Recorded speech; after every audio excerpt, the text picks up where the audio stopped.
Hi, it's Skip from Skip's Messy Workbench, and I finally, after months, what seems to be an eternity, I have finally finished the 1934 Ford pickup. It's an AMC model, and I gotta tell you, like I've been saying all along, it was a great kit. However, the molds on this model must have been really old. Or something was wrong because very few parts fit. I had to do a lot of refitting, a lot of modification to some parts to get everything together, and it took forever to build.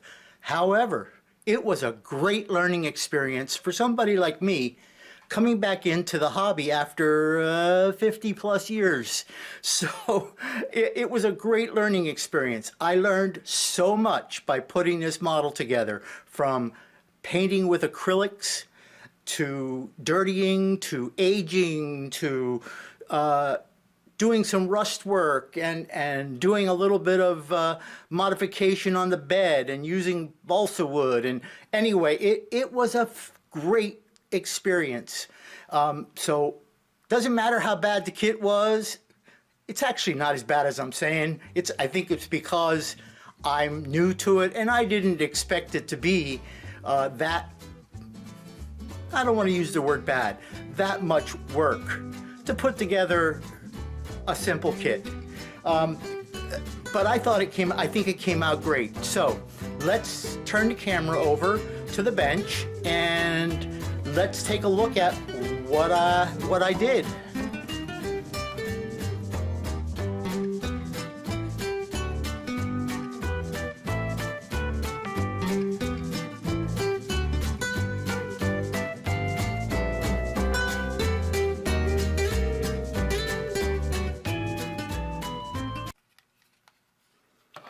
Okay, so here is the completed 34 Ford pickup.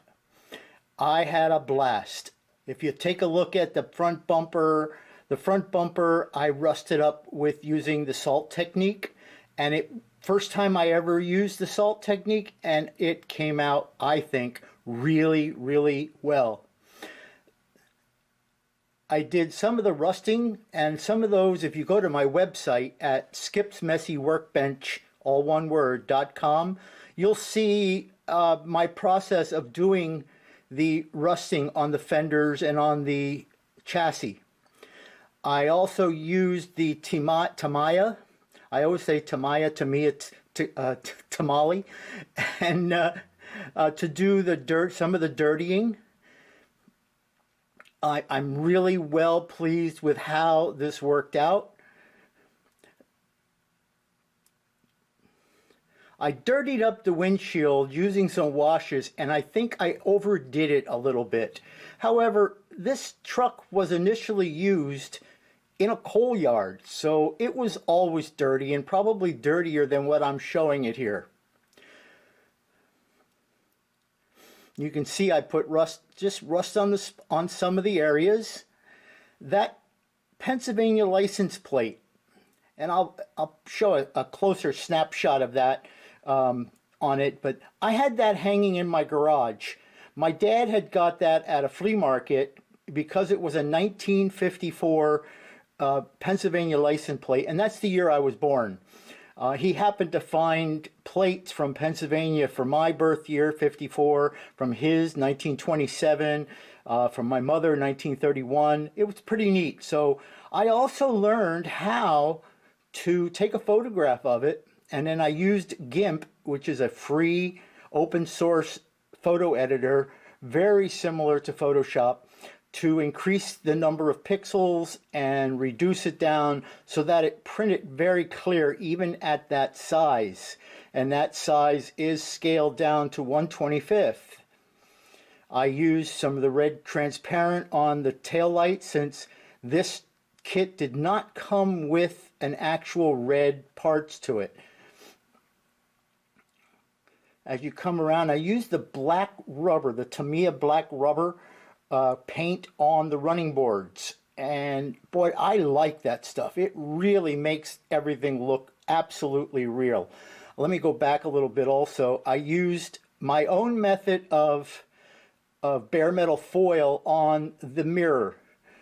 I found that using the cheapest, thinnest tin foil or aluminum foil I can find, usually at the dollar store, works just as well. And I use an Elmer's craft glue. It's a stick glue. It's purple, and I apply it to the back of the foil. It has to be fairly liberal, but it works so far, at least, as good as the bare metal foil. I don't know what the longevity of it's going to be. So I may be sorry in the long run, but we'll see what the longevity is going to be on it. But it works really well, and it works as good, if not a little better, than bare metal foil. You can see I dirtied up the running boards. On the doors, I put some scratches instead of any kind of dirtying. And I just think the whole thing, I'm very pleased with the results, especially since it's like one of the most complicated builds that I did since I'm back into the hobby again. I'm really pleased with the results of this build. I hope you are too. Let me raise the camera up a little bit. See if I can do that while it's running.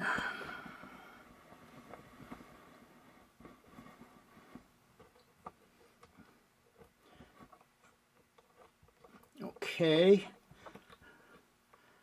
And let me tilt this down.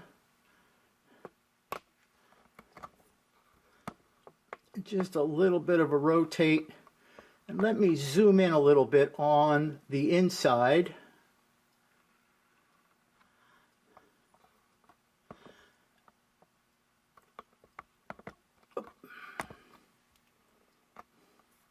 Because on the inside, and I don't know if you can see it there, I used a method for putting a blanket in that I found on Throttle Power. That's Tim's website or YouTube channel. And also, if you can see, sorry for the camera movement, let me pause this a minute. I want to put it in my hand. Okay, we're back. So you could see through the window here that I cut the seat away, and you can see again stills on my website. And then I made my own springs, which are hard to see through the window. You see a little bit right behind the wheel. And then I took some dryer lint and made a little bit of stuffing in there. The dryer lint was just absolutely perfect for that particular function. On the bed, I wanted to do something different with the bed. I know you can get decals, and I know, and this bed was actually fairly well done, right out of the mold. It was one of the few things, the bed was one of the few things that didn't need a lot of work. But what I did was I went to my local hobby shop, and I got some balsa wood. And, you know, I'm finding balsa wood, at least in Pennsylvania here, in my area, it's getting hard to find. He had a pile of it, but he wasn't going to stock it anymore. Anyway, I cut slats. Those are slats, and again, I don't know if you can see the slat. You can see some of the seams in it. And what I did was, they're 7mm wide, and I cut the length of the bed, and it's not glued in. It's all press fitted in. And I made sure that the length of it was ragged. You could see it there that they're not all the same length. And on the back side also, you can see they're not all the same length. I wanted to show that there's some wear to it. And you know, it was the owner of the truck who literally put it in. I used a series of different shades of brown, some tans, some blacks, some grays, to make it look weathered. Again, this was used in a coal yard, so I wanted to show some black on it. There's a close-up of the Pennsylvania license plate. I'm sure that that number is no longer valid after 67 years. but that was an actual Pennsylvania plate from 1954.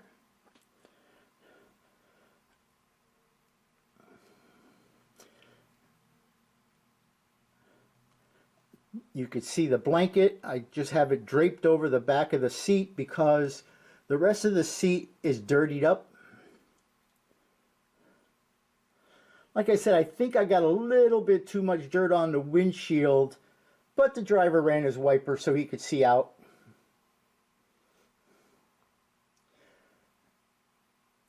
I included some rust on the headlight rings, and I drilled out the horn to make it look hollow.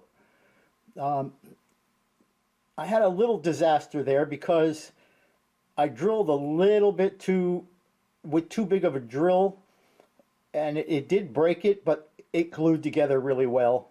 You can't really see it. I also did the Ford emblem on the hood, and I did a blue wash. I have some Ford metal engine blue that I used a blue wash to do the background, and then a silver Sharpie to do the outline. And I didn't want to get real neat because, again, this is an old truck, so I wanted it to look worn. And I did the front V8 with the Sharpie, if you'll focus for me, camera. And also the other side with the Ford emblem. And I also did the hood pins and the handle just with a silver Sharpie. So I think it came out really, really well. Let me pause this a little bit, and then I want to take a look at the engine with you. Before I show the engine, I forgot that I wanted to show you the the undercarriage of the truck. Please forgive the wheel kind of pigeon toe and stuff because this photo was taken before I had everything adjusted. But I was a little nervous about doing the undercarriage and making it look really old and and dirtied. But again, I think it came out really, really well. The left the exhaust like a silver color, and then I rusted over the top of that. Plus, I used a lot of the Tamiya, the pastel powders for dirtying, for rusting, and I used some rusting techniques. Again, and again, you can go out to my website, Skip's Messy Workbench, and I have a series of photos with descriptions of how I did some of the rusting. But it came out, again, I think really well. I'd like to hear from you also. So I'm happy with that also. Everything lined up, the exhaust lined up with the engine manifolds, and I'm happy with it. I'm really happy with it. Okay, now that I have the engine shroud off, you'll see I added radiator hoses. I scratch built the radiator, and again, you can see that build on my website. Again, that's Skip's Messy Workbench, all one word, .com. And I hated the radiator that came with the kit. So I scratch built a new radiator, and it's hard to see on the picture, but then I added the hoses. I had to add connections for the cooling hoses at the engine side. I had spark plug wires added, which, you know, naturally I don't know of any model kit that comes with it. I didn't do much with the firewall. I just added some color to some of the boxes and to the coil. I didn't put any other wiring to the firewall on that side. The one thing I was disappointed with was I left provisions in the radiator for the lower radiator hoses, and there just isn't enough room to install them. I can tell that this can't possibly be to exact scale because there's just things in the way that I couldn't put the bottom radiator hoses on. And I'm disappointed with that because they would have been the same size as the upper radiator hoses. But hey, I'm not going to complain. like I said, I'm really happy with the way this build came out. So, folks, I hope you enjoy it. I'd love to hear comments. And, you know, I'll see you again soon because I've got another build coming up real soon. I'm going to be out of town for about a week, but when I get back, I'm going to be starting a brand new build, and keep watching for those videos. Hey, thanks a lot for watching the channel. Again, I'm a small channel.